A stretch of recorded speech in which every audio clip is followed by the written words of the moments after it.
Hello friends, என்னோடய பேர் Hemamalini. Welcome to Malini's dhaba. இன்றைக்கி நம்ம சேனலில் ரொம்ப கலர்ஃபுல்லாக அதே நேரத்தில் ப்ரோட்டீன் அதிகமாக உள்ள தக்காளி சாதம் எப்படி செய்யலாம் தான் இந்த வீடியோவில் பார்க்க போகிறோம்.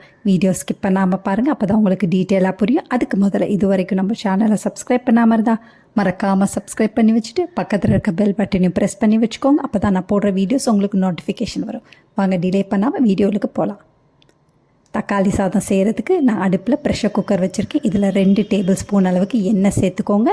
அதோட 2 டேபிள் ஸ்பூன் அளவுக்கு நெய் சேர்த்துக்கோங்க. இதெல்லாம் நல்லா சூடானு ஒரு பிரிஞ்சி இலை, ஒரு பெரிய துண்டு பட்டை, 3 கிராம்பு, சின்ன நட்சத்திர சோம்பு, 2 ஏலக்காய் சேர்த்துக்கோங்க. கொஞ்சமாக கல்பாசி சேர்த்துக்கோங்க. கல்பாசி சேர்க்குறதுனால டேஸ்ட்டும் மனமும் ரொம்ப நல்லாயிருக்கும்.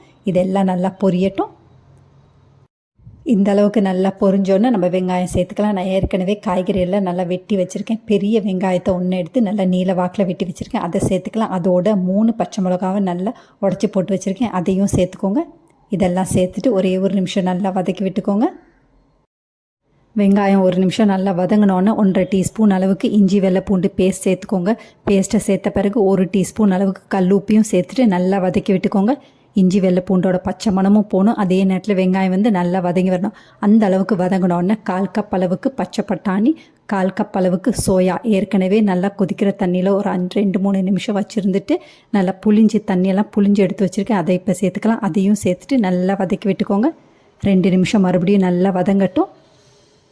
சோயா சங்க்ஸும் க்ரீன் பீஸும் இந்த அளவுக்கு நல்லா வதங்கினோன்னு தக்காளி சேர்த்துக்கலாம். பொடியாக நறுக்கின தக்காளி 2 கப் அளவுக்கு எடுத்திருக்கேன், அதை சேர்த்துட்டு நல்லா வதக்கி விட்டுக்கோங்க.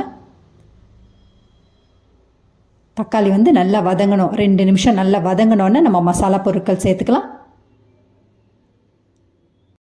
இதில் 2 டீஸ்பூன் அளவுக்கு மிளகாய் தூள் சேர்த்துக்கோங்க. 3/4 டீஸ்பூன் சீரகத்தூள், 1 டீஸ்பூன் கரம் மசாலா தூள், 1/4 டீஸ்பூன் மஞ்சள் சேர்த்துக்கோங்க. எல்லாத்தையும் சேர்த்துட்டு நல்லா வதக்கி விட்டுக்கோங்க. இதோட பச்சை மணம் போகிற வரைக்கும் நல்லா வதக்கி விட்டுக்கோங்க. தக்காளி நல்லா குழஞ்சி வரணும், அந்த அளவுக்கு நல்லா வதக்கி விட்டுக்கோங்க. அதுக்கு பிறகு பொடியாக நறுக்குன புதினா கொத்தமல்லி சேர்த்துக்கோங்க. சேர்த்துட்டு மறுபடியும் நல்லா வதக்கி விட்டுக்கோங்க. இந்த அளவுக்கு நல்லா வதங்கினோன்னு நம்ம தண்ணி சேர்த்துக்கலாம். இதில் 2 கப் அளவுக்கு தண்ணி சேர்த்துக்கோங்க. நான் இன்றைக்கி 1 கப் அளவுக்கு சாப்பாட்டு அரிசி எடுத்திருக்கேன், அதனால் 2 கப் அளவுக்கு தண்ணி கரெக்டான மெஷர்மெண்ட். தண்ணியை சேர்த்த பிறகு நல்லா கலந்து விட்டுக்கோங்க. கலந்து விட்டுட்டு உப்பு காரம்லாம் செக் பண்ணிக்கோங்க. ஏற்கனவே 1 டீஸ்பூன் அளவு உப்பு சேர்த்தோம். இப்போ 3/4 டீஸ்பூன் அளவுக்கு உப்பையும் சேர்த்துட்டு நல்லா கலந்து விட்டுக்கோங்க. இப்போ மீடியம் ஃப்ளேமில் வச்சு நல்லா தண்ணி நல்லா தளன்னு கொதிக்கட்டும். அதுக்கு பிறகு அரிசியை சேர்த்துக்கலாம். இப்போ பாருங்கள், தண்ணி நல்லா தளன்னு கொதிக்குது.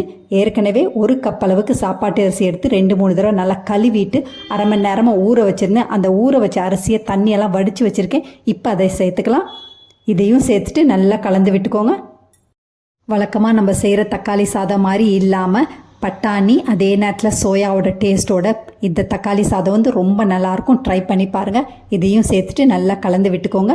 1/2 கைப்பிடி அளவுக்கு பொடியாக நறுக்குன புதினா கொத்தமல்லியை சேர்த்துக்கோங்க. அதோட 1/2 எலுமிச்சம்பழத்தோட சாறையும் புளிஞ்சு விட்டுக்கோங்க. மறுபடியும் நல்லா கலந்து விட்டுக்கோங்க. கலந்து விட்டுட்டு லோ ஃப்ளேமில் வச்சு ப்ரெஷர் குக்கர் மூடியை போட்டு வெயிட்டையும் போட்டு 10லேருந்து 15 நிமிஷம் லோ ஃப்ளேமில் வேகட்டும். வெயிட் போட்டனால நீங்கள் விசில் வரணுன்ற அவசியம்லாம் இல்லை. 15 நிமிஷத்துக்கு பிறகு அடுப்பு ஆஃப் பண்ணிவிட்டு ப்ரெஷர்லாம் நல்லா ரிலீஸ் ஆனோன்னு ஓப்பன் பண்ணி பார்த்துடலாம். நல்லா சுட சுட மணக்க தக்காளி சாதம் ரெடி ஆகிடுச்சு. நம்ம ஊற்றின தண்ணி மெஷர்மெண்ட் அதே நேரத்தில் தக்காளியோட மெஷர்மெண்ட் கரெக்டான மெஷர்மெண்ட். 1 கப் அளவு அரிசிக்கு 2 கப் தண்ணி, 2 கப் அளவு பொடியாக நறுக்கின தக்காளி, இதுதான் கரெக்டான மெஷர்மெண்ட். இதே மாதிரி நல்ல உதிரியாக தக்காளி சாதம் வேணும்னா இதே மாதிரி அளவுகளோட நீங்களும் இந்த தக்காளி சாதத்தை செஞ்சு பார்த்துட்டு எப்படி இருக்குன்னு கமெண்ட் பண்ணுங்கள். பிடிச்சிருந்தா இந்த ரெசிபியை உங்கள் ஃபேமிலி ஃப்ரெண்ட்ஸோட ஷேர் பண்ணுங்கள், லைக் பண்ணுங்கள், சேவ் பண்ணி வச்சுக்கோங்க. இந்த மாதிரி ரெசிபிஸ் வேணும்னாலும் மறக்காமல் நம்ம சேனலை சப்ஸ்கிரைப் பண்ணி வச்சுக்கோங்க. இது ஒரு அருமையான லஞ்ச் பாக்ஸ் ரெசிபி. இது தயிர் பச்சடியோட சாப்பிடும்போது டேஸ்ட் ரொம்ப நல்லாயிருக்கும். ட்ரை பண்ணி பார்த்துட்டு கமெண்ட் பண்ணுங்கள். தேங்க்ஸ் ஃபார் வாட்சிங் ஃப்ரெண்ட்ஸ்.